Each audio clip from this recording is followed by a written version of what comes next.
Usted está viendo Discovery Channel. Este programa es presentado por Chevrolet.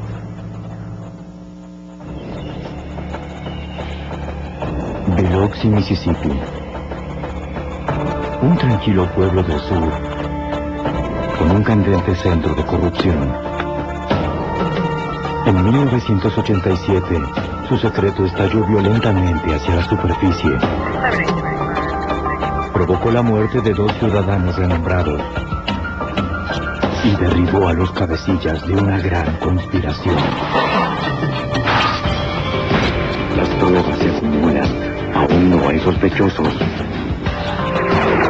Trade Center bombardeado. Una bomba es capturado.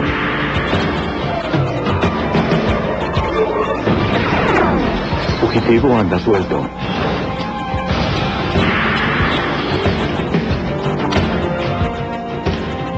Los archivos del FBI. En la costa del Golfo de Mississippi, asesinaron a un juez y a su esposa política en su propia casa.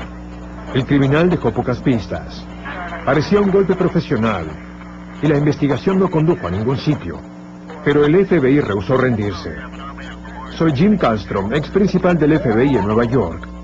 Hasta que probamos que se habían violado leyes federales, nuestras manos estuvieron atadas. Hubiera llevado años quebrar la conspiración de silencio y revelar esta historia de corrupción. Hoy, la mafia Dixie. Biloxi, Mississippi. Lunes 14 de septiembre de 1987. Era una calurosa noche de verano en este tranquilo pueblo de fantasmas. Finalizada la jornada laboral, la mayoría de los residentes había regresado a la calma de sus hogares. Como los demás vecinos, Vincent Sherry, juez de la corte estatal, y su esposa Margaret descansaban después de un largo día. Vincent Sherry era un juez destacado en Biloxi, y Margaret planeaba postularse para alcalde.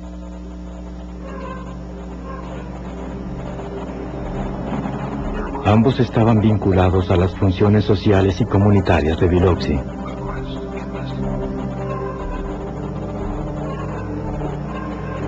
Era una pareja feliz que había criado 3 hijos. Al día siguiente planeaban visitar a su hija fuera del estado.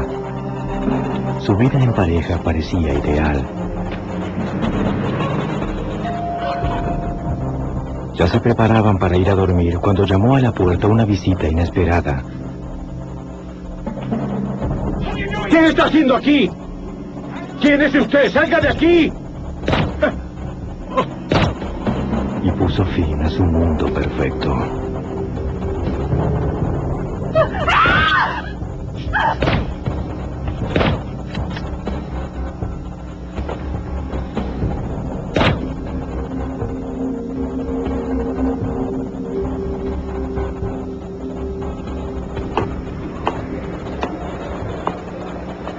Se suponía que los Sherrys estuvieran con su hija y nadie advirtió nada extraño hasta 2 días después, cuando el juez no se presentó en la corte el miércoles 16 de septiembre.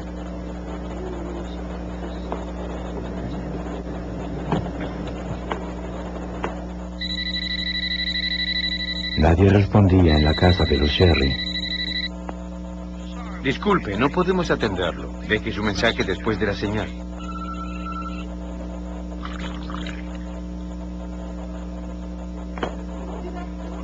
Sus colegas en la corte telefonearon a Pete Hallett, amigo y ex socio de Vincent Sherry.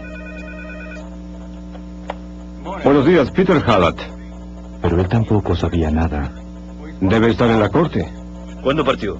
No lo sé. Contáctalo. Muy bien, llamaré a su casa y averiguaré dónde está. Muy bien.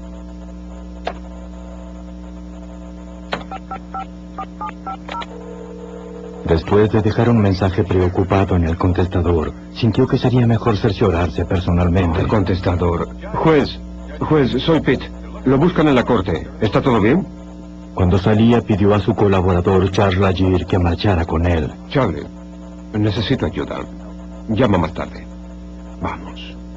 Te llamaré más tarde. Sí. Adiós. Mejor vayamos juntos.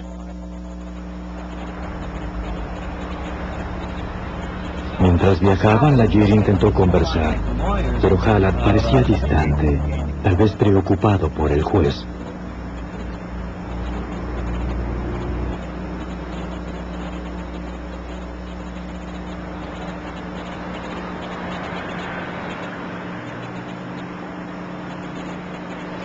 Ambos autos de los Sherry estaban en la acera.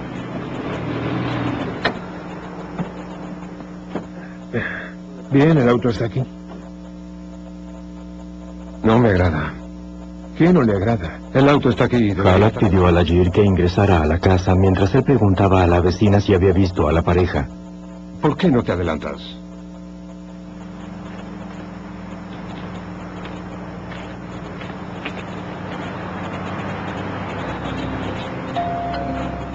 Laguerre tocó el timbre, pero nadie respondió. Advirtió que no habían recogido los 2 últimos periódicos. Soy Pete Halad, el ex socio de Vincent. La vecina dijo que hacía 2 días que no veía a los Sherry, y le pareció extraño porque ambos autos estaban fuera. Cuando Laguerre intentó abrir la puerta, la encontró sin llave. Algo andaba mal. ¡Hey, Pete! ¡Pete!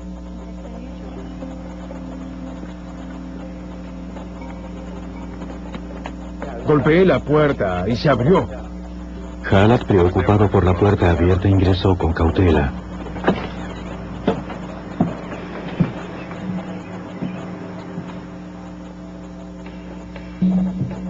A poco de ingresar, hizo el atroz descubrimiento.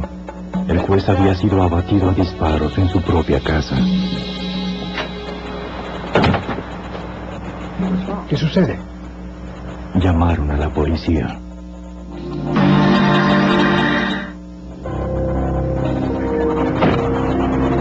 Las autoridades llegaron para encontrar el cuerpo de Vincent Sherry en el frente de la casa. En la alcoba posterior descubrieron a Margaret. Debido a la fama de la pareja, se otorgó alta prioridad a la investigación del crimen. Los detectives contactaron a la oficina del FBI en Biloxi. Aunque el FBI aún no estaba oficialmente involucrado, ofreció el uso de sus agentes y del laboratorio forense.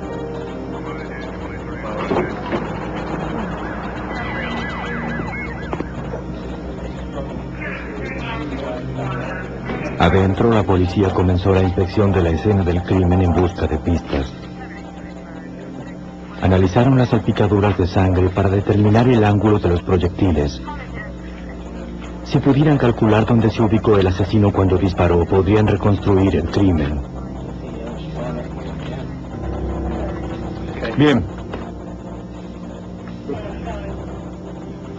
El inspector Robert Burris, técnico criminal junto al Departamento de Policía de Biloxi, colaboró en el procesamiento de la escena. Descubrió una posible pista en el estudio. Había un rastro de sangre proveniente de sus pies, y que entre sus piernas retrocedía un poco hacia donde estaba recostado. Había salpicaduras de sangre sobre una puerta corrediza de vidrio, ubicada detrás de su cabeza. Y con exámenes realizados luego del hecho, descubrí algunos pequeños trozos de goma espuma. Burris no veía de dónde podía provenir la goma espuma. El registro de la casa lo llevó a una conclusión. Esta goma espuma debió ser introducida en la casa. Examinamos cada trozo de material en cada habitación, todas las almohadas, los colchones y todo lo demás. Había goma espuma despedazada en la casa. Alguien la introdujo. Tenía residuos de disparos. El único modo de que llegaran allí es hacer un disparo a través de ella. Para Burris, el significado de la goma espuma era obvio. El asesino la utilizó como un silenciador casero. Los investigadores recogieron las huellas dactilares, pero no encontraron nada de valor. Hallaron 9 cartuchos calibre 22 de una pistola semiautomática y también las balas utilizadas para matar a los Sherry. La posición de los cartuchos indicaba que habían sido disparados en sucesión rápida. Lo más impresionante era lo bien que el asesino había cubierto sus huellas. En la escena nada apuntaba a la identidad del asesino. Hizo bien su trabajo y su misión era clara. La falta de evidencia en la casa, como cosas robadas, una pelea, la ausencia de puertas forzadas o un saqueo, hace pensar que la persona ingresó para una sola cosa, para matar a los dos Sherrys. El agente especial Kate Bell, de la oficina del FBI en Biloxi, coincidía en que había sido un trabajo profesional. Los Sherry habían sido asesinados. En relación a la evidencia disponible, la escena del crimen aparecía muy limitada. Fue bien planeada, bien ejecutada y profesionalmente realizada. Se utilizó un arma de bajo calibre. La goma espuma indica que tal vez se utilizó un silenciador y les dispararon en la cabeza. Parecía ser un trabajo muy profesional. Entre varias agencias se formó un grupo de operaciones con el agente especial Kit Bell entre sus miembros. Los investigadores pasaron días procesando la escena del crimen. Se aferraron a una sola pregunta: ¿por qué asesinaron a los Sherry? Era la pregunta principal. ¿Por qué asesinaron a los dos, al juez Sherry y a su esposa Margaret? Obviamente podían haber matado al juez durante sus trotes matinales o vespertinos en el vecindario que eran habituales. Lo realmente misterioso era por qué habían matado a Margaret. Los investigadores creían que la respuesta yacía en la controversia acerca del futuro de Biloxi. Algunos líderes civiles esperaban transformar al sonoliento pueblo de la costa del Golfo de Mississippi en un centro turístico, donde los casinos atrajeran los dólares de los turistas. Pero con los clubes de desnudos ya establecidos en el pueblo, Margaret Sherry sintió que el encanto del pueblo estaba amenazado y que los casinos atraerían elementos criminales. Como candidata a alcalde se había ganado poderosos enemigos políticos intentando prohibir los juegos de apuestas. El agente Bell se preguntaba si la asesinaron para silenciar su protesta. Margaret fue políticamente muy directa con la comunidad. Se la conocía por ser anticasinos. Y si ganaba la alcaldía en 1989, había planeado cerrar los clubes de desnudos que aún quedaban en Biloxi. Existía la posibilidad de que ella fuera el blanco en lugar del juez Sherry. El grupo de operaciones investigaría a los enemigos políticos de Margaret, pero antes interrogaron a los amigos y vecinos de los Sherry. Alguien en el vecindario debía haber visto algo. Pero incluso quienes conocieron a los Sherry durante años se negaron a hablar, por temor al espíritu del creciente submundo criminal de Biloxi. El homicidio de los Sherry posó una nube negra sobre la ciudad de Biloxi. Gran cantidad de ciudadanos temían expresar sus opiniones. Margaret Sherry, que había sido tan locuaz y directa en los círculos políticos, yacía muerta, al igual que su marido, el juez Sherry. Muchos ciudadanos, después del asesinato, dudaban en responder a los agentes del FBI o a los oficiales de la policía local porque no deseaban que relacionaran sus nombres con el caso a investigar. Si la gente no hablaba con las autoridades, tal vez hablaran con Lynn Esposito, la hija de los Sherry. Después que le notificaran el asesinato de sus padres, Lynn marchó hacia Biloxi desde su casa en Carolina del Norte. Decidida a hallar justicia, interrogó a todos en el vecindario. Un amigo de la familia le brindó una información crucial. Describió un auto sospechoso y a su conductor en la noche del crimen.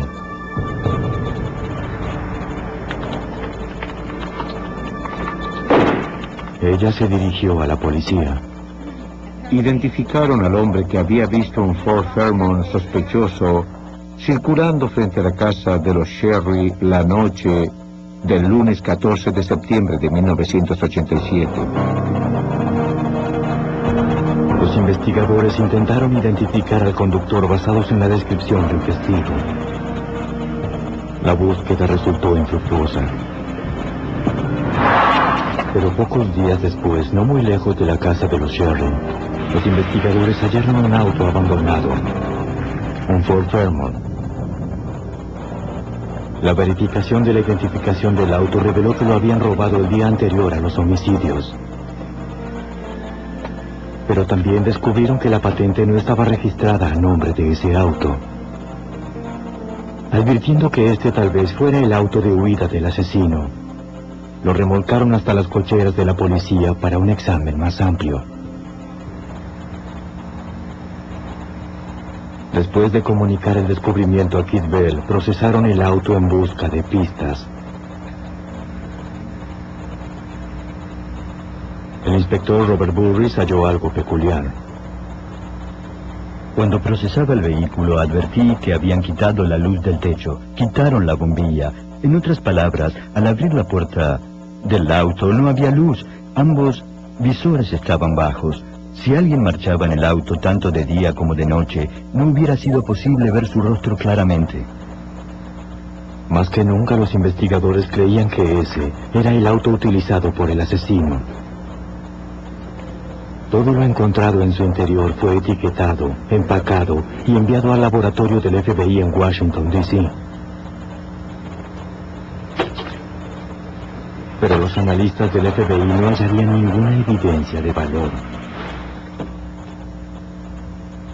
Al llegar el agente Bell, examinó detenidamente la patente y descubrió que tenía su propia historia para contar.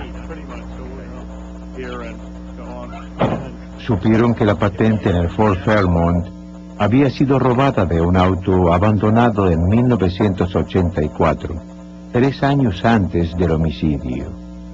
Significaba que alguien la había quitado tal vez en 1984, la mantuvo guardada y cuando fue a cometer este crimen en la ciudad de Biloxi, la sacó del estante del armario, por así decirlo. Sin evidencia firme, los investigadores esperaban que el rastro de la patente robada condujera al asesino. La pista los llevó hasta un complejo de apartamentos donde 3 años antes habían abandonado el auto original. Los investigadores contactaron al administrador, quien les dijo que antes de que remolcaran el vehículo, él llamó a un amigo para que quitara las partes del auto. El amigo del administrador era un hombre que los agentes conocían por su nombre y reputación. Era el cerrajero de Biloxi, Lenny Sweetman. Fue la última persona vista cerca del auto. Sweetman pertenecía a una organización criminal que el FBI investigaba en relación a otro caso. El grupo era conocido como la Mafia Dixie. El agente del FBI, Kid Bell, había conectado el auto utilizado en el homicidio de los Sherry con Lenny Sweetman. Ahora Bell se preguntaba si la Mafia Dixie tenía relación con el asesinato. Si Sweetman tuvo participación, Bell creía que otros miembros de la Mafia Dixie no podían quedarse atrás. Comenzó a inspeccionar a los socios de Sweetman. Para nosotros, familiarizados con las asociaciones criminales en la costa, eso significó inmediatamente que si Lenny Sweetman estuvo involucrado en quitar la patente, era muy probable que su amigo personal y socio Mike Gillich, dueño del club de desnudos en Biloxi, estuviera involucrado en estos crímenes. Tú sabes cómo es esto. Ah, gracias. Cerveza fría. Muy bien. Gillich, propietario de 3 clubes en Biloxi, era bien conocido por las fuerzas de la ley. Se hallaba bajo investigación del FBI por su conexión con la operación de la Mafia Dixie, conocida como la estafa del corazón solitario.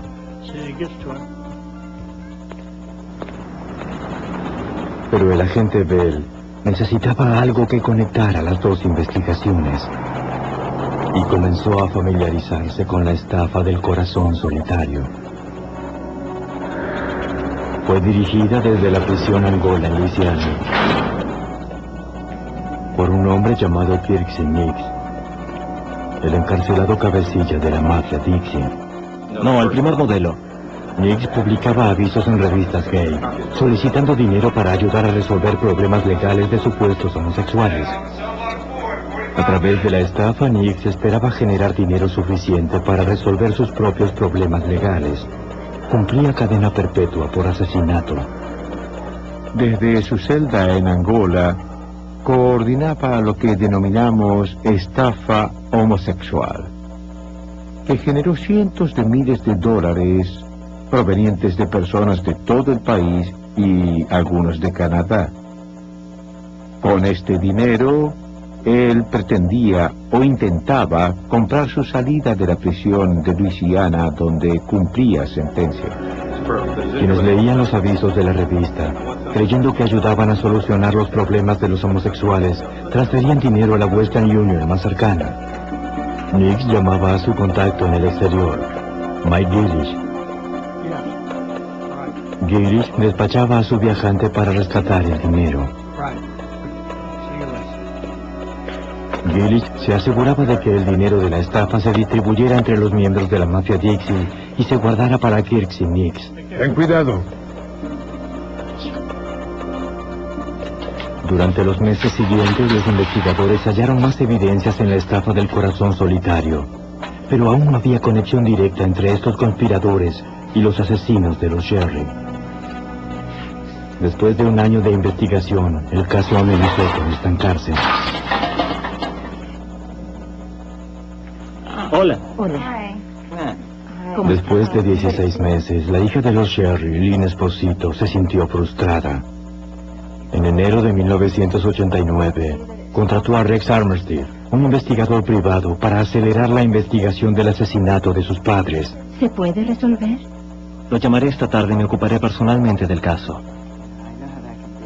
La familia deseaba una pronta solución al caso, pero a principios de 1989 aún no había arrestos y por supuesto el FBI no había ingresado formalmente al caso. Hola. Hola, ¿cómo estás? Muy bien. La falta de una participación oficial del FBI entorpeció la investigación de Bell.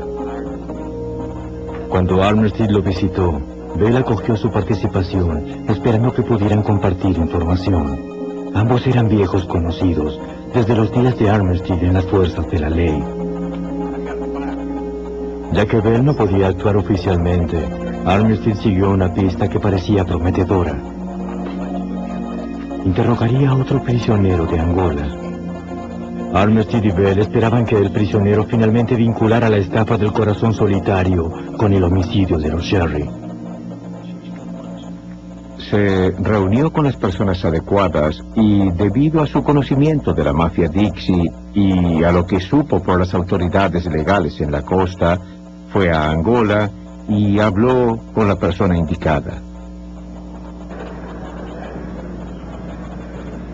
El nombre del prisionero era Bobby Joe Fabian.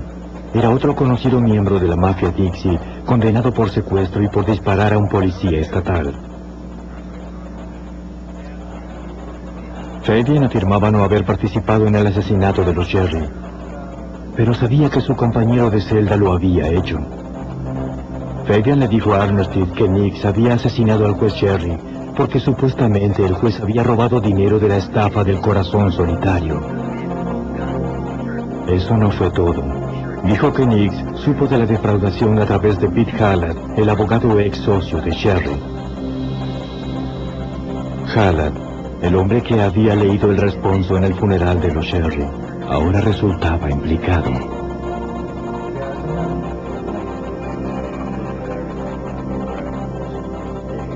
Hallad representaba oficialmente a Nix en asuntos legales, pero Fabian dijo que el papel de Hallad en la estafa del corazón solitario fue criminal, no legal.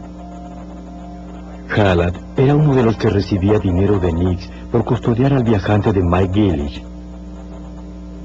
No olvides recogerlo de Nix en otro lugar. Y los vínculos entre el criminal y el abogado se profundizaron. La novia de Kirksey Nix, otra cómplice, Lara Sharp, trabajaba en la oficina de Hallad.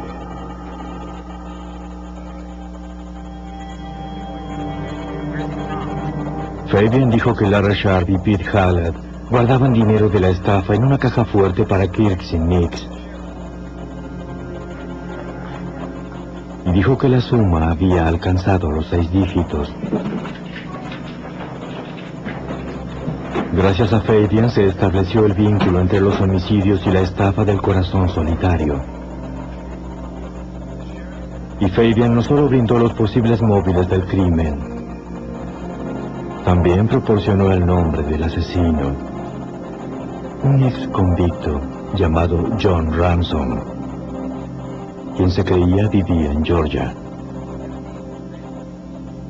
Pero rastrear a Ransom llevaría su tiempo.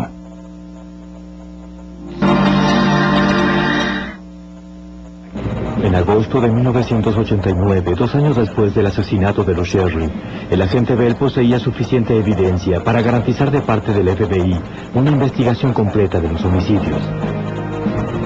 Acompañado por Lynn Esposito, la hija de los Sherry, apeló a la Procuraduría de Estados Unidos y al FBI con una demanda para reabrir oficialmente el caso.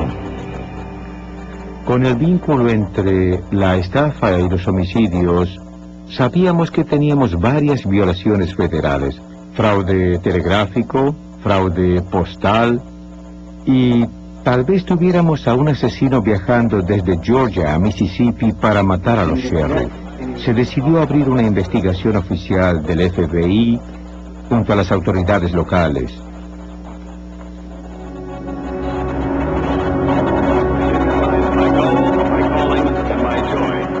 Sin embargo, a esta altura, el sospechoso Pete Hallett, el abogado ex socio del juez Sherry, había sido elegido alcalde de Biloxi.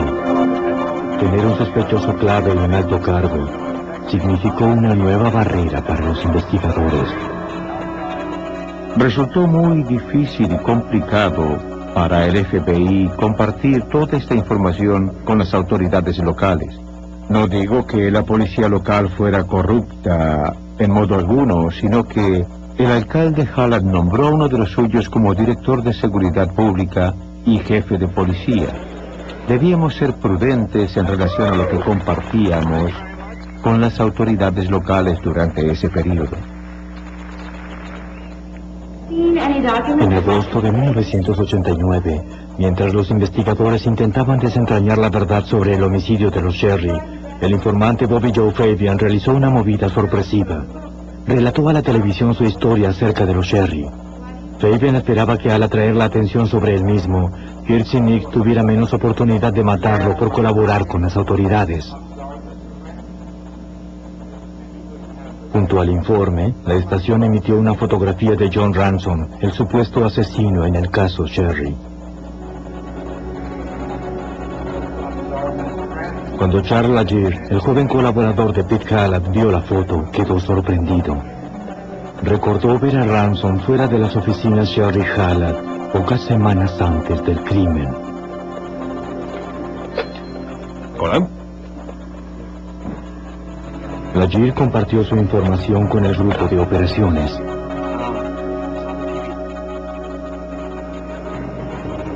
Randy Cook, jefe del departamento de policía del condado Harrison, tomó la declaración de Laguerre. Laguerre dijo que recordaba a Ransom porque estaba sobre el borde de la acera y se acercó a preguntar cuál era la oficina de Vince Jerry. Cuando interrogaron a Laguerre, recordó que había algo extraño en el modo en que Ransom descendió el cordón. Ransom tenía una prótesis en una pierna.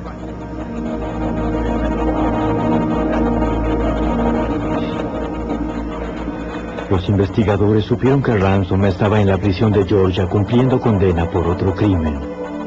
Cuando le preguntaron acerca del homicidio de los Sherry, se negó a cooperar. Cuando Cook interrogó a Laguerre acerca del día en que él y Hallett hallaron los cuerpos, surgió un detalle importante. Laguerre recordó que Hallett ingresó a la sala de estar, vio el cuerpo del juez Sherry y dijo: Vincent y Margaret están muertos.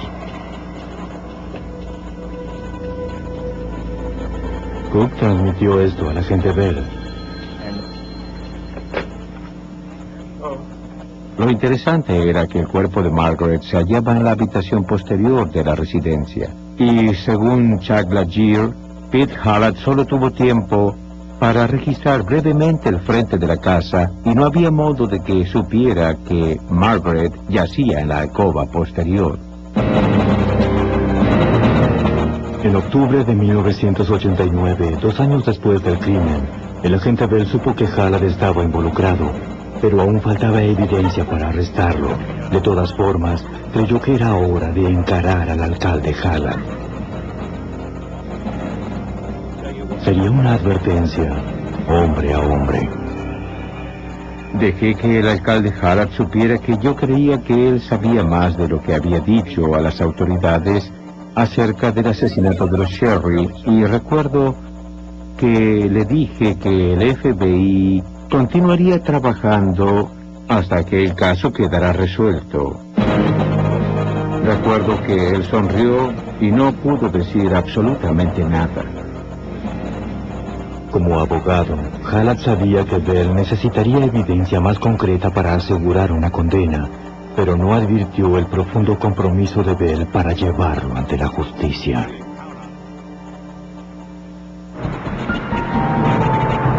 En enero de 1990, el agente Bell y Randy Cook, el jefe del Departamento de Policía del Condado Harrison, marcharon hasta la Penitenciaría Federal de Atlanta para interrogar a otro posible cómplice. Él es el agente especial, Bell. Un hombre llamado Bill Rhodes. Rhodes, un conocido socio de John Ransom, deseaba cooperar. Él les dijo que a principios de 1987, Ransom lo contactó para que condujera el auto de huida en un crimen que tendría lugar al sur de Mississippi. Ransom dijo que moriría un juez y que la paga era de $10,000. Ransom hizo ciertas promesas a Rhodes y le dijo que conocía personas en Biloxi y que si lo ayudaba en esto tendría el apoyo de Biloxi cada vez que lo deseara. En marzo de 1987, Rhodes fue a Biloxi y se reunió con Ransom y un hombre llamado Pete. Fue Pete quien solicitó específicamente que dieran el golpe. Rhodes dijo que también conoció a Mike Gillich, el dueño del club de desnudos, quien entregaría el dinero una vez cometido el crimen. Pero 5 meses después, antes de realizar el trabajo, arrestaron a Rhodes por un robo de banco inconexo. Ransom temió que Rhodes lo delatara.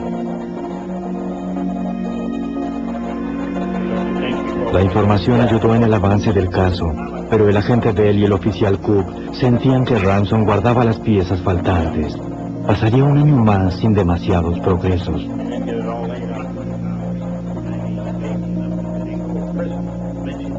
Hacia fines de 1990, los investigadores fueron al Instituto Correccional Bostic en Georgia, donde Ransom cumplía su condena. Finalmente, Ransom aceptó hablar.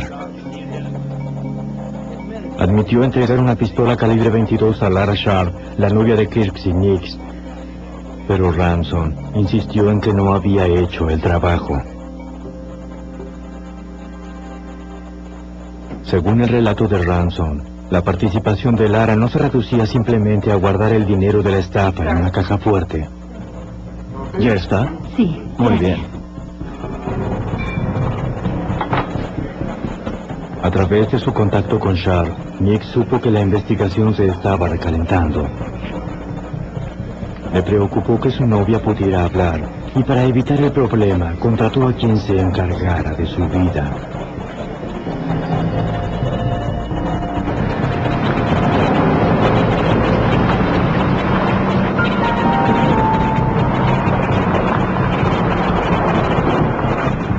Hola, Keith Bell, FBI.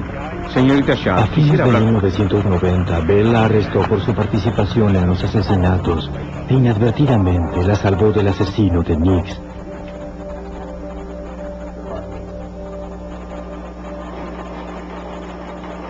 Durante una prueba con el detector de mentiras, Sharp negó su participación en la estafa del corazón solitario y el homicidio de Sherry, pero la máquina dilató su engaño. Cuando Bell y su equipo añadieron sus declaraciones a la evidencia existente, estuvieron listos para procesar a varios jugadores clave. Se acusó de conspiración en el homicidio de los Sherry a Mike Gillish, John Ransom, Lara Sharp y Kirksey Nix. En esa lista fue llamativa la ausencia de Pete Hallett. El caso contra Hallett debería aguardar hasta obtener suficiente evidencia para acusarlo de asesinato. Por ahora, el FBI intentaría condenar a los demás participantes de la conspiración para asesinar. Nos preguntaban, ¿por qué no acusaron a Pete Hallett cuando acusaron a los demás? En ese momento no contábamos con evidencia para arrestar y procesar al alcalde. El juicio de los conspiradores proporcionó varios testigos clave que ayudaron a unir el complejo esquema.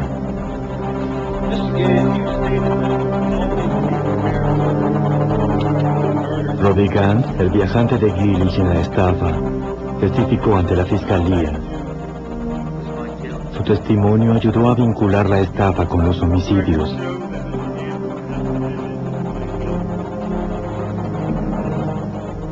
Se halló culpables a los 4 acusados. Nix recibió 15 años, sumados a la cadena perpetua que ya cumplía por otro asesinato. Gillish también recibió 15 años de prisión. Ransom recibió 10 años y Lara Sharp 1. ¡Te pagué por eso! ¡Quita tus manos! ¡Orden en la sala!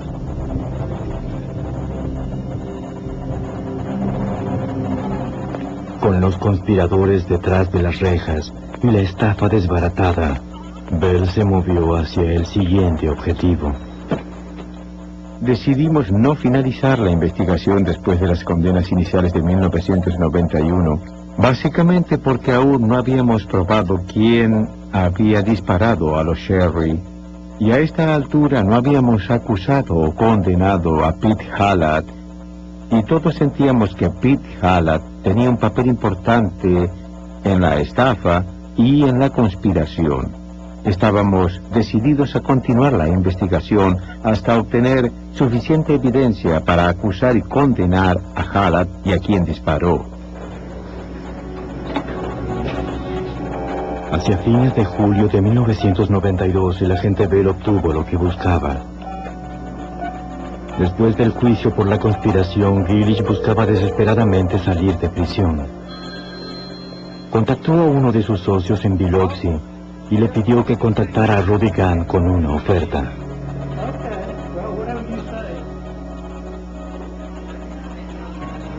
Gant se lo dijo a Bell. El socio le ofreció $20,000 a Gant para que cambiara su testimonio contra Gillish y firmara una declaración falsa en la que dijera que yo lo había amenazado para atestiguar falsamente contra Gillish. Gant aceptó llevar un cable para grabar la oferta del socio de Gillish.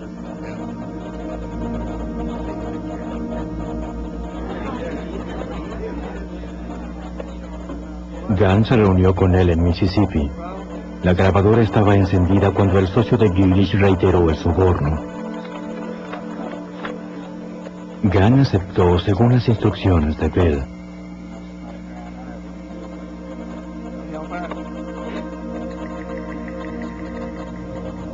Ahora Bell tenía la evidencia necesaria para presionar a Gillish, el hombre que podía contar la historia desde adentro.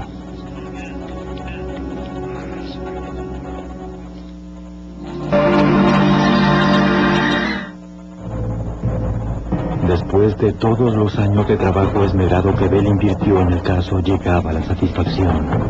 Finalmente parecía que la paciencia y el ingenio daban sus frutos.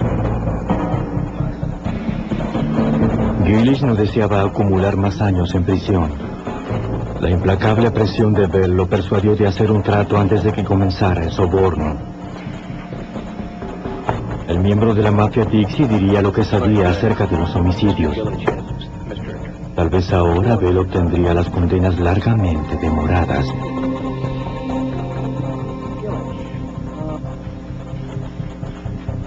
Pero para un criminal de carrera como Mike Gillich, adaptarse a la vida en el lado correcto de la ley no era sencillo. Al principio intentó decir mentiras.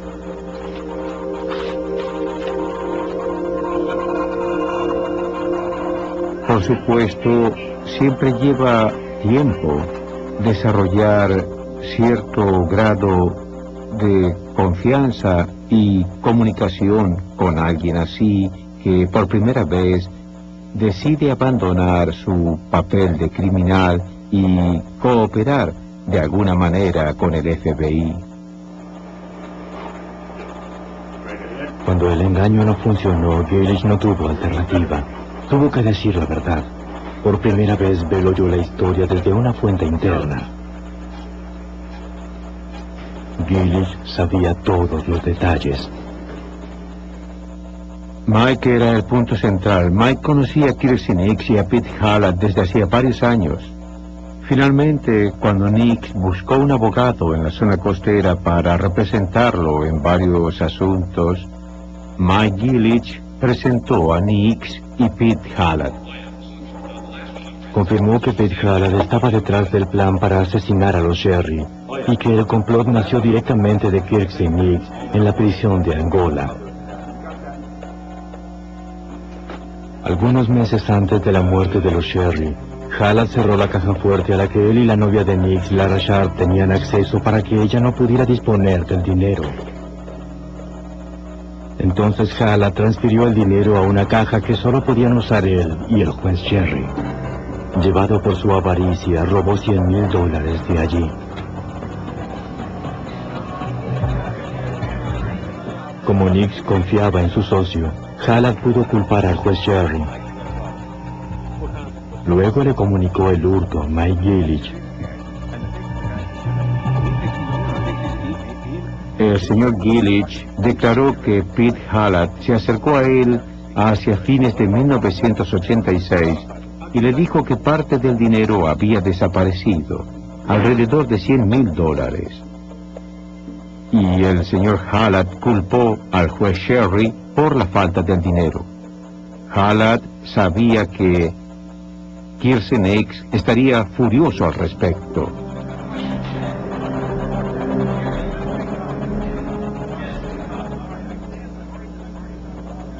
Muy bien. Pero cierra tu boca. Y tú, no me digas lo que tengo que hacer mejor. ¡Resuélvelo! Yo me ocuparé. Mejor hazlo. Ahora. No se sabe quién ordenó la muerte de Margaret, pero como feroz adversaria de la corrupción, representaba una amenaza para el submundo que deseaba controlar Biloxi. Con Margaret muerta, Hallett quedaba libre para dirigir la ciudad. Oye, tengo el contacto. Luego me comunicaré contigo.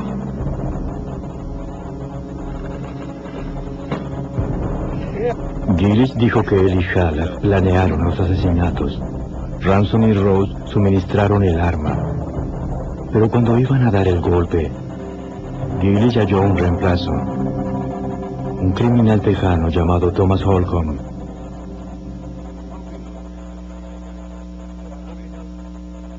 Holcomb recibiría $20,000 por asesinar al juez Sherry y a su esposa. Gillich también proporcionó el auto, con ayuda del cerrajero Lenny Sweetman.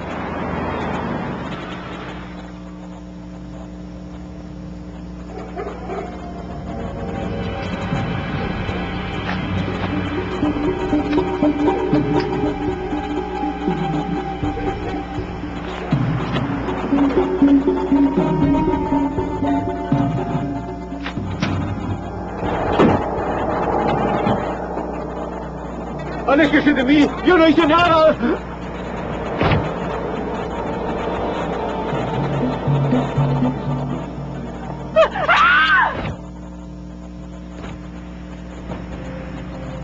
En octubre de 1996, en Texas, los agentes arrestaron a Thomas Holcomb por cargos de homicidio. El mismo mes también se logró el arresto por el que Bell había trabajado durante 9 años. Yo soy inocente y ellos me van a esposar. Tiene derecho a permanecer callado. Todo lo que El diga arresto será de Pete usado. Hallett por el asesinato de los Sherry.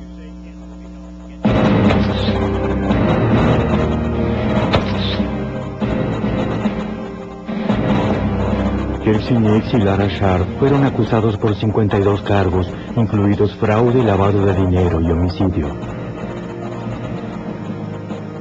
Hallard fue juzgado y condenado durante el verano de 1997, una década después de cometidos los crímenes.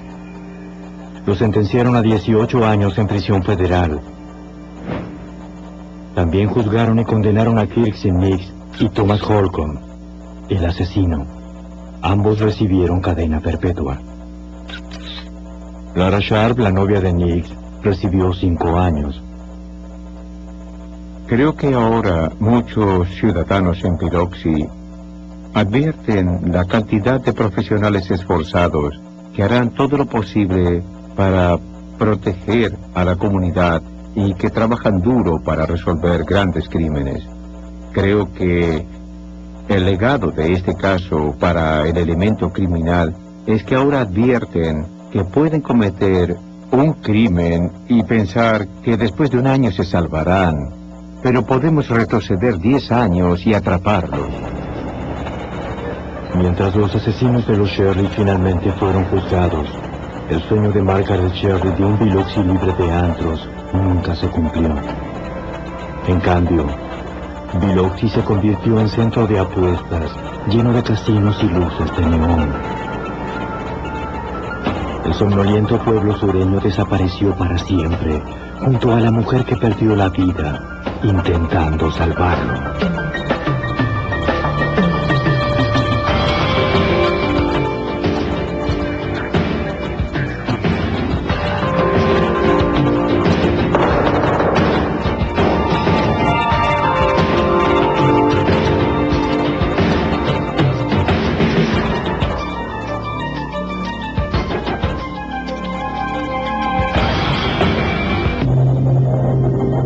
Despachaba a su viajante para rescatar el dinero.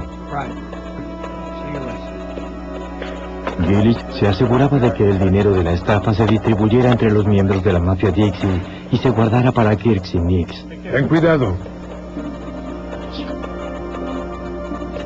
Durante los meses siguientes, los investigadores hallaron más evidencias en la estafa del corazón solitario, pero aún no había conexión directa entre estos conspiradores y los asesinos de los Sherry.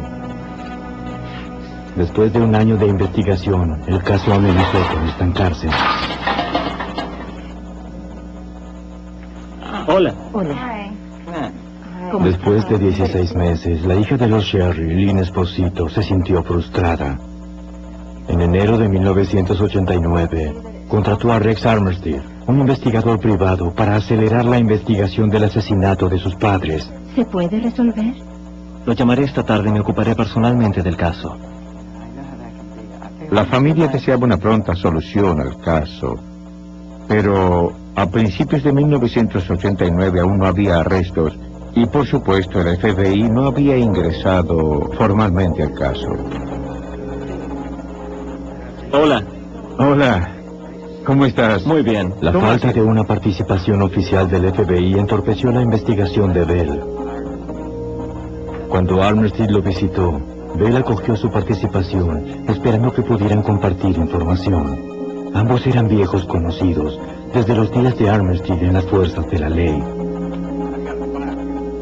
Ya que Bell no podía actuar oficialmente, Armistead siguió una pista que parecía prometedora. Interrogaría a otro prisionero de Angola. Armistead y Bell esperaban que el prisionero finalmente vinculara la estafa del corazón solitario con el homicidio de los Sherry.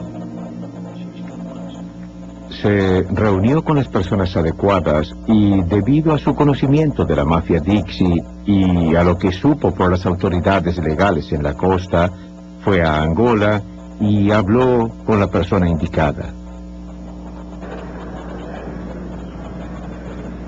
El nombre del prisionero era Bobby Joe Fabian. Era otro conocido miembro de la mafia Dixie, condenado por secuestro y por disparar a un policía estatal.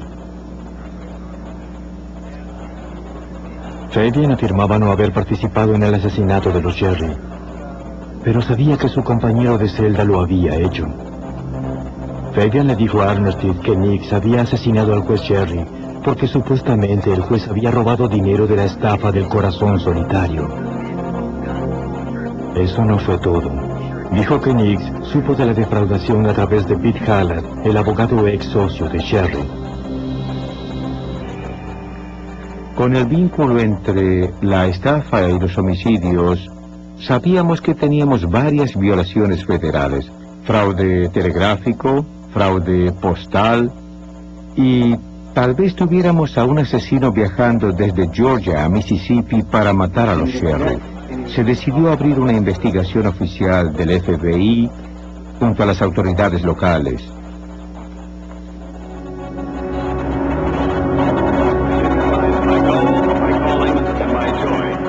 Sin embargo, a esta altura, el sospechoso Pete Hallett, el abogado ex socio del juez Sherry, había sido elegido alcalde de Biloxi. Tener un sospechoso clave en un alto cargo significó una nueva barrera para los investigadores. Resultó muy difícil y complicado para el FBI compartir toda esta información con las autoridades locales. No digo que la policía local fuera corrupta en modo alguno, sino que el alcalde Hallett nombró a uno de los suyos como director de seguridad pública y jefe de policía. Debíamos ser prudentes en relación a lo que compartíamos con las autoridades locales durante ese periodo. En agosto de 1989, mientras los investigadores intentaban desentrañar la verdad sobre el homicidio de los Sherry, el informante Bobby Joe Fabian realizó una movida sorpresiva. Relató a la televisión su historia acerca de los Sherry. Fabian esperaba que al atraer la atención sobre él mismo, Kirk y Nick tuviera menos oportunidad de matarlo por colaborar con las autoridades. Junto al informe, la estación emitió una fotografía de John Ransom, el supuesto asesino en el caso Sherry.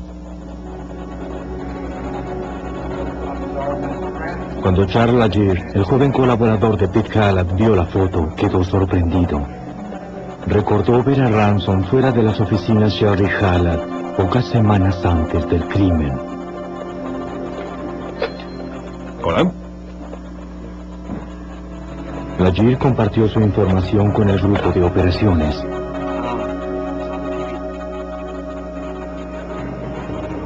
Randy Cook, jefe del departamento de policía del condado Harrison, tomó la declaración de Laguerre. Laguerre dijo que recordaba a Ransom porque estaba sobre el borde de la acera y se acercó a preguntar cuál era la oficina de Vince Jerry. Cuando interrogaron a Laguerre, recordó que había algo extraño en el modo en que Ransom descendió el cordón. Ransom tenía una prótesis en una pierna.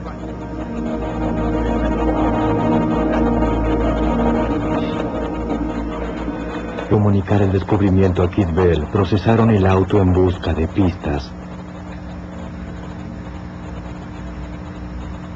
El inspector Robert Burris halló algo peculiar. Cuando procesaba el vehículo, advertí que habían quitado la luz del techo, quitaron la bombilla. En otras palabras, al abrir la puerta del auto no había luz.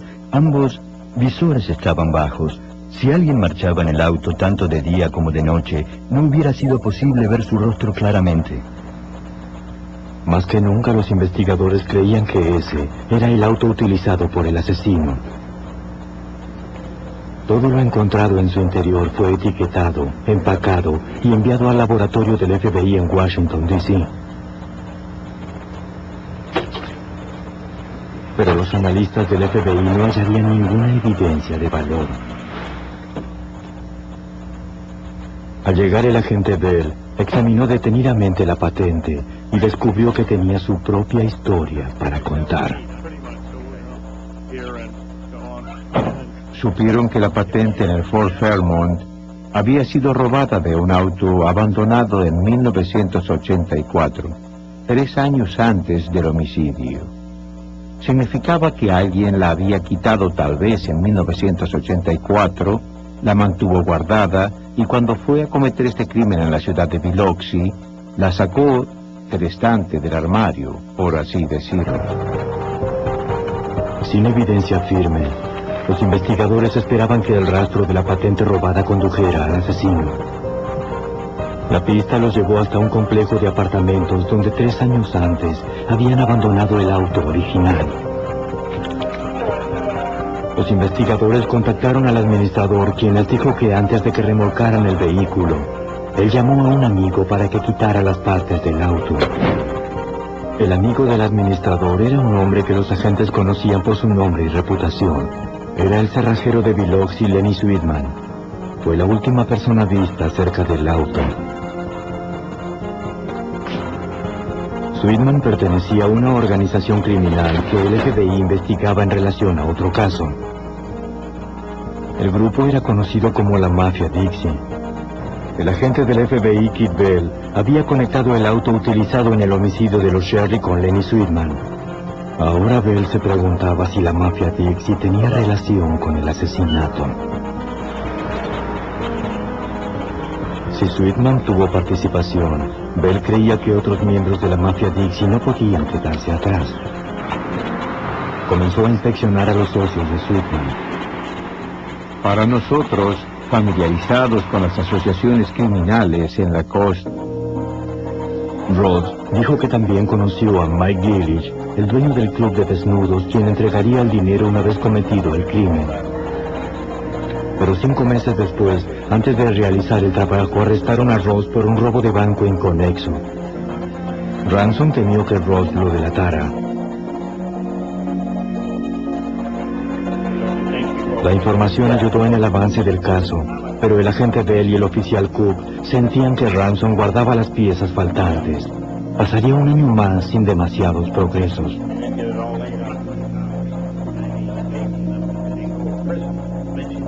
Hacia fines de 1990, los investigadores fueron al Instituto Correccional Bostic en Georgia, donde Ransom cumplía su condena. Finalmente, Ransom aceptó hablar. Admitió entregar una pistola calibre 22 a Lara Sharp, la novia de Kirksey Nix. Pero Ransom insistió en que no había hecho el trabajo. Según el relato de Ransom, la participación de Lara no se reducía simplemente a guardar el dinero de la estafa en una caja fuerte. ¿Ya está? Sí. Muy bien. A través de su contacto con Sharp, Nick supo que la investigación se estaba recalentando. Le preocupó que su novia pudiera hablar, y para evitar el problema, contrató a quien se encargara de su vida.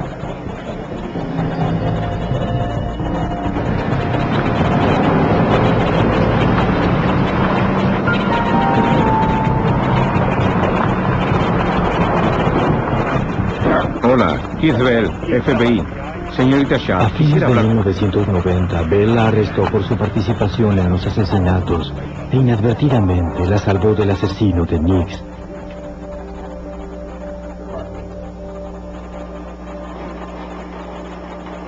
Durante una prueba con el detector de mentiras, Sharp negó su participación en la estafa del corazón solitario y el homicidio de Sherry, pero la máquina dilató su engaño. Cuando Bell y su equipo añadieron sus declaraciones a la evidencia existente, estuvieron listos para procesar a varios jugadores clave.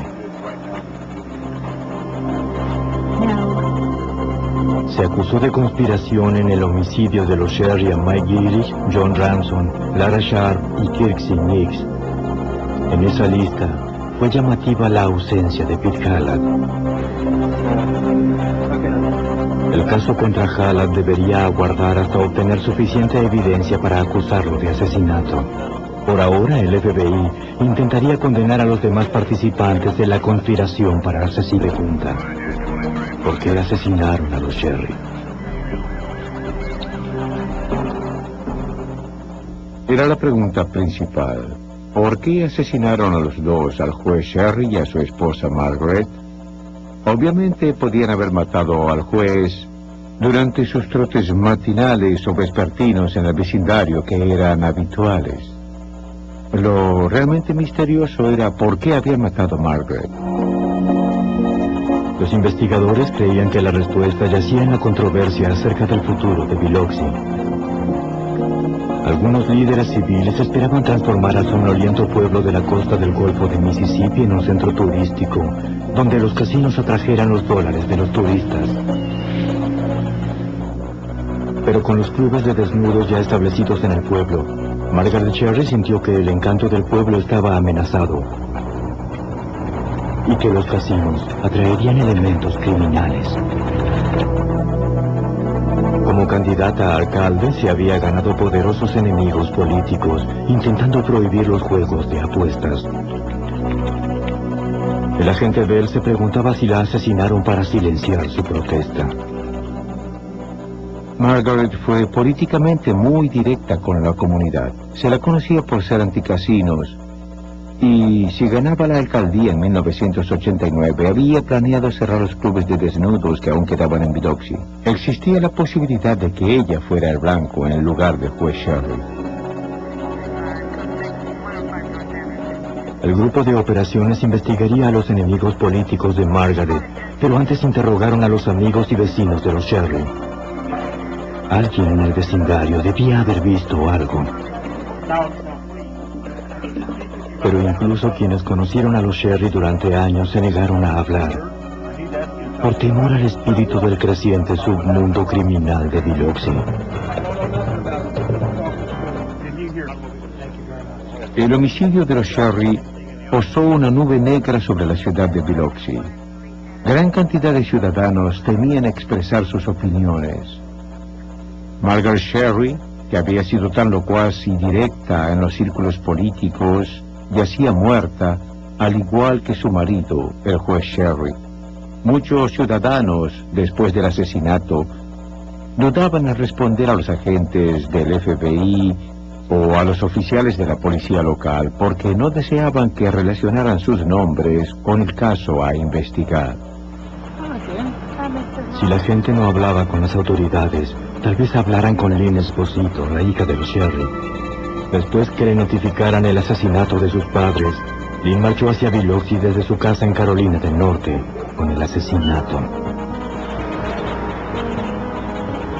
Si Sweetman tuvo participación, Bell creía que otros miembros de la mafia Dixie no podían quedarse atrás. Comenzó a inspeccionar a los socios de Sweetman. Para nosotros, familiarizados con las asociaciones criminales en la costa, eso significó inmediatamente que si Lenny Sweetman estuvo involucrado en quitar la patente, era muy probable que su amigo personal y socio Mike Gillich, dueño del club de desnudos en Biloxi, estuviera involucrado en estos crímenes. Tú sabes cómo es esto. Ah, gracias. Cerveza fría. Muy bien. Gillich, propietario de 3 clubes en Biloxi, era bien conocido por las fuerzas de la ley. Se hallaba bajo investigación del FBI por su conexión con la operación de la mafia Dixie, conocida como la estafa del corazón solitario.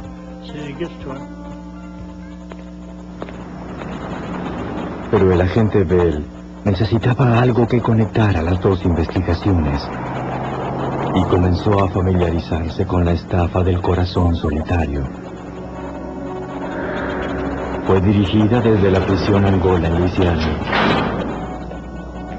por un hombre llamado Kirksey Nix, el encarcelado cabecilla de la mafia Dixie. No, el primer modelo. Nix publicaba avisos en revistas gay, solicitando dinero para ayudar a resolver problemas legales de supuestos homosexuales.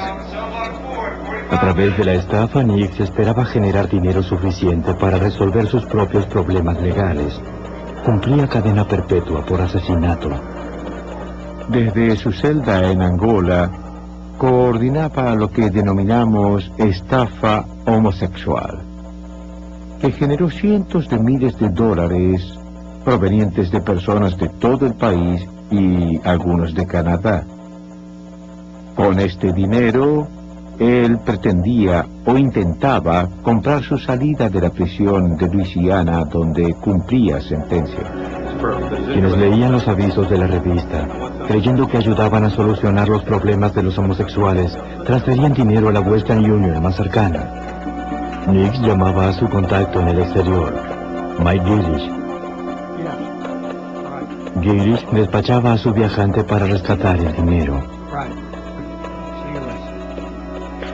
Gillich se aseguraba de que el dinero de la estafa se distribuyera entre los miembros de la mafia Dixie y se guardara para Kirksey Nix. Ten cuidado. Durante los meses siguientes, los investigadores hallaron más evidencias en la estafa del corazón solitario, pero aún no había conexión directa entre estos conspiradores y los asesinos de los posterior descubrieron a Margaret.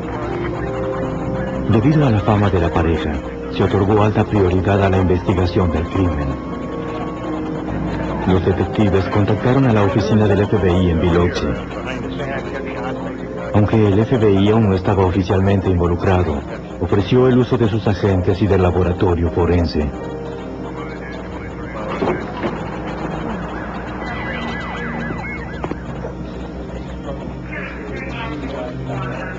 Adentro, la policía comenzó la inspección de la escena del crimen en busca de pistas. Analizaron las salpicaduras de sangre para determinar el ángulo de los proyectiles. Si pudieran calcular dónde se ubicó el asesino cuando disparó, podrían reconstruir el crimen. Bien. El inspector Robert Burris, técnico criminal junto al Departamento de Policía de Biloxi, colaboró en el procesamiento de la escena.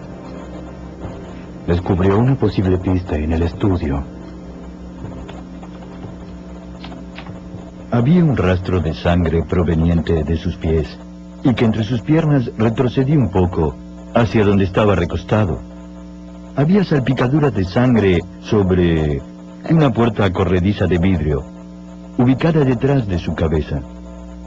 Y con exámenes realizados luego del hecho, descubrí algunos pequeños trozos de goma espuma. Burris no veía de dónde podía provenir la goma espuma. El registro de la casa lo llevó a una conclusión. Esta goma espuma debió ser introducida en la casa. Examinamos cada trozo de material en cada habitación, todas las almohadas, los colchones y todo lo demás. Había goma espuma despedazada en la casa. Alguien la introdujo. Tenía residuos de disparos. El único modo de que llegaran allí es hacer un disparo a través de ella. Para Burris, el significado de la goma espuma era obvio. El asesino la utilizó como un silenciador casero. Los investigadores recogieron las huellas dactilares, pero no encontraron nada de valor. Hallaron 9 cartuchos calibre 22 de una pistola semiautomática y también las balas utilizadas para matar a los Sherry. La posición de los cartuchos indicaba que habían sido disparados en sucesión rápida. Lo más impresionante era lo bien que el asesino había cubierto sus huellas. En la escena nada apuntaba a la identidad del asesino. Hizo bien su trabajo y su misión, seleccionar a los socios de Sweetman. Para nosotros, familiarizados con las asociaciones criminales en la costa, eso significó inmediatamente que si Lenny Sweetman estuvo involucrado en quitar la patente, era muy probable que su amigo personal y socio Mike Gillich, dueño del club de desnudos en Biloxi, estuviera involucrado en estos crímenes. Tú sabes cómo es esto. Ah, gracias. Cerveza fría. Muy bien. Gillich, propietario de 3 clubes en Biloxi, era bien conocido por las fuerzas de la ley. Se hallaba bajo investigación del FBI por su conexión con la operación de la mafia Dixie, conocida como la estafa del corazón solitario.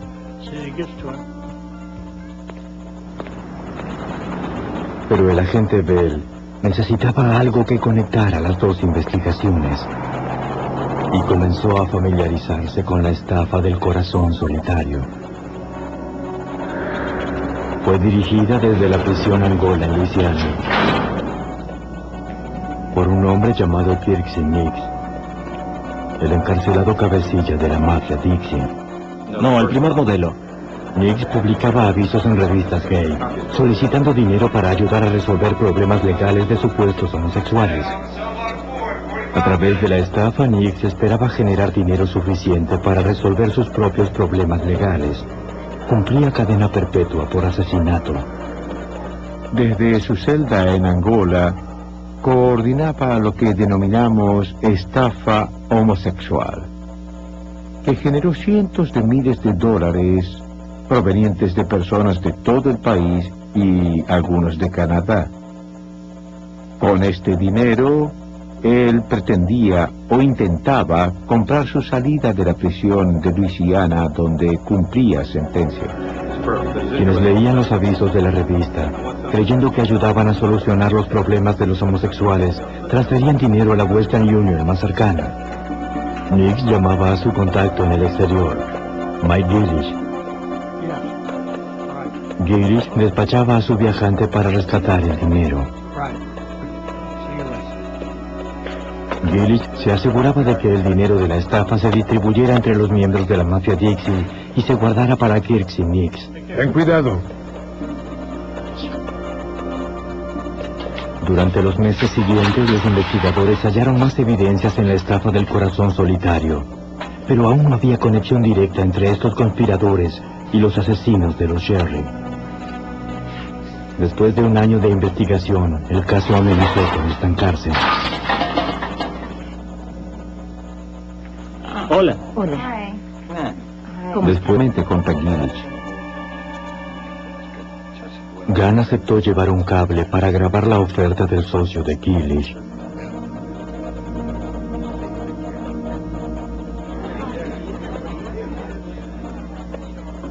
Gunn se reunió con él en Mississippi.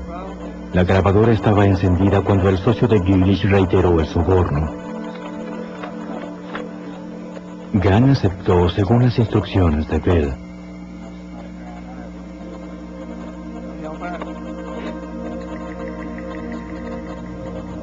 Ahora Bell tenía la evidencia necesaria para presionar a Gillish, el hombre que podía contar la historia desde adentro.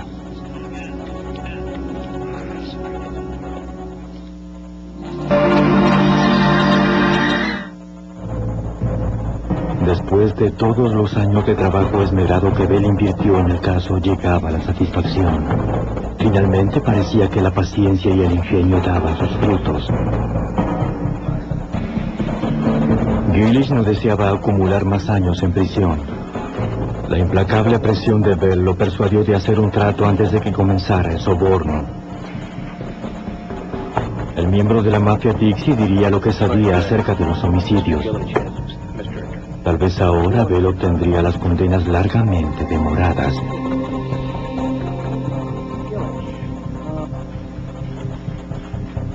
Pero para un criminal de carrera como Mike Gillish, adaptarse a la vida en el lado correcto de la ley no era sencillo. Al principio intentó decir mentiras.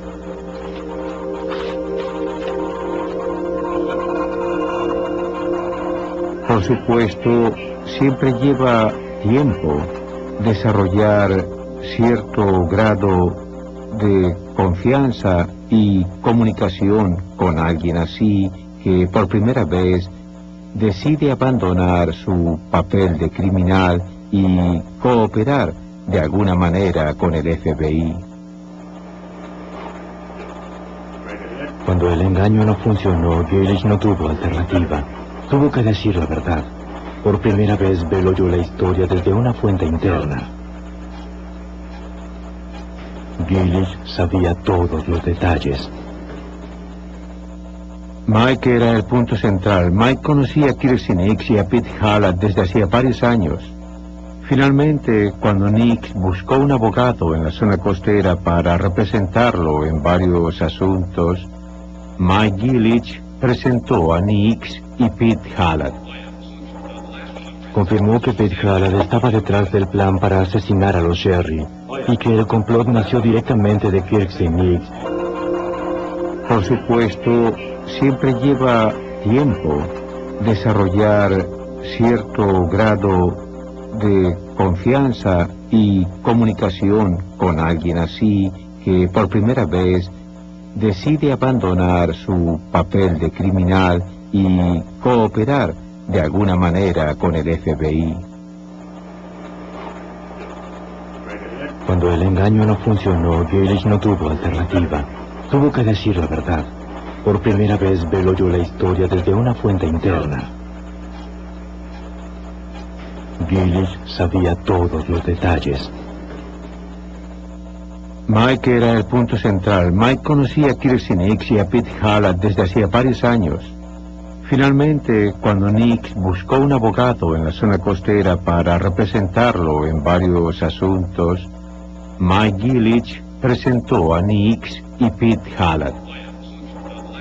Confirmó que Pete Hallett estaba detrás del plan para asesinar a los Sherry y que el complot nació directamente de Kirksey Nix en la prisión de Angola. Algunos meses antes de la muerte de los Sherry, Hallett cerró la caja fuerte a la que él y la novia de Nix, Lara Sharp, tenían acceso para que ella no pudiera disponer del dinero. Entonces Hallett transfirió el dinero a una caja que solo podían usar él y el juez Sherry. Llevado por su avaricia, robó $100,000 de allí. Como Nix confiaba en su socio, Hallett pudo culpar al juez Sherry.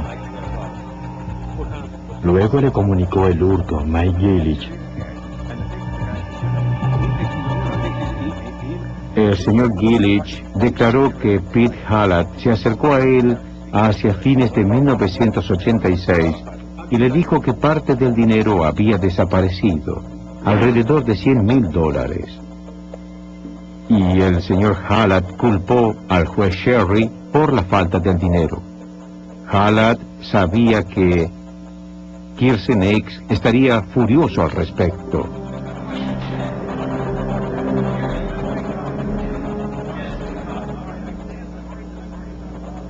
Muy bien. Pero cierra tu boca. Y tú, no me digas lo que tengo que hacer mejor.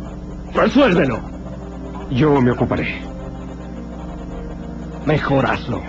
No Ahora. se sabe quién ordenó la muerte de Margaret, pero como feroz adversaria de la corrupción, representaba una amenaza para el submundo que deseaba controlar Biloxi. Con Margaret muerta, Hallett quedaba libre para dirigir la ciudad. Oye, tengo el contacto. Luego me comunicaré contigo. Hizo bien su trabajo y su misión era clara. La falta de evidencia en la casa, como cosas robadas, una pelea, la ausencia de puertas forzadas o un saqueo, hace pensar que la persona ingresó para una sola cosa, para matar a los dos Sherry. El agente especial Kate Bell, de la oficina del FBI en Biloxi, coincidía en que había sido un trabajo profesional. Los Sherry habían sido asesinados. En relación a la evidencia disponible, la escena del crimen aparecía muy limitada. Fue bien planeada, bien ejecutada y profesionalmente realizada. Se utilizó un arma de bajo calibre. La goma espuma indica que tal vez se utilizó un silenciador y les dispararon en la cabeza. Parecía ser un trabajo muy profesional. Entre varias agencias se formó un grupo de operaciones con el agente especial Kit Bell entre sus miembros.